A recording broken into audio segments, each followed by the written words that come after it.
నేడు ఆధునిక ప్రపంచంలో విజయం సాధించాలంటే మనకు ఇంగ్లీష్ మీద పట్టు చాలా అవసరం.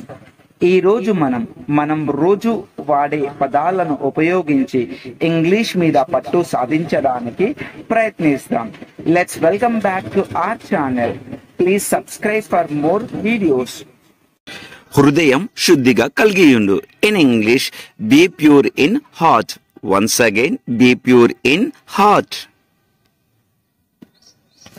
త్వరపడు, మనకు ఎక్కువ సమయం లేదు. In English, be quick, we don't have much time. Once again, be quick, we don't have much time. నిశ్శబ్దంగా ఉండి ఆమె చెప్పేది విను.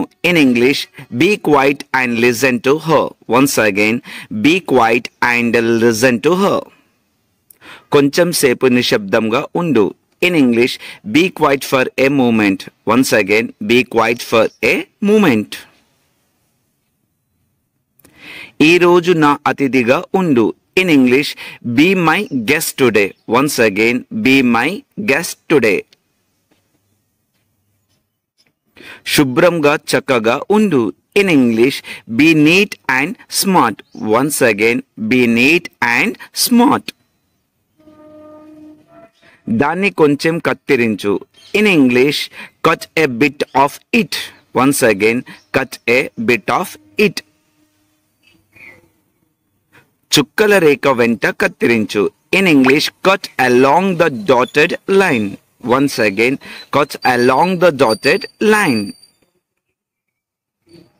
చిత్రం అంచున వెంబడి కత్తిరించు. In English, cut along the edge of the picture. Once again, cut along the edge of the picture.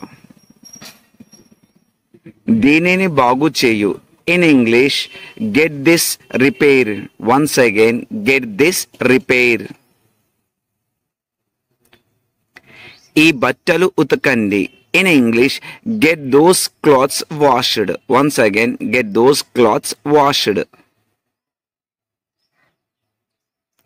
ఈ బట్టలు ఇస్త్రీ చేయండి. In English, get those dresses ironed.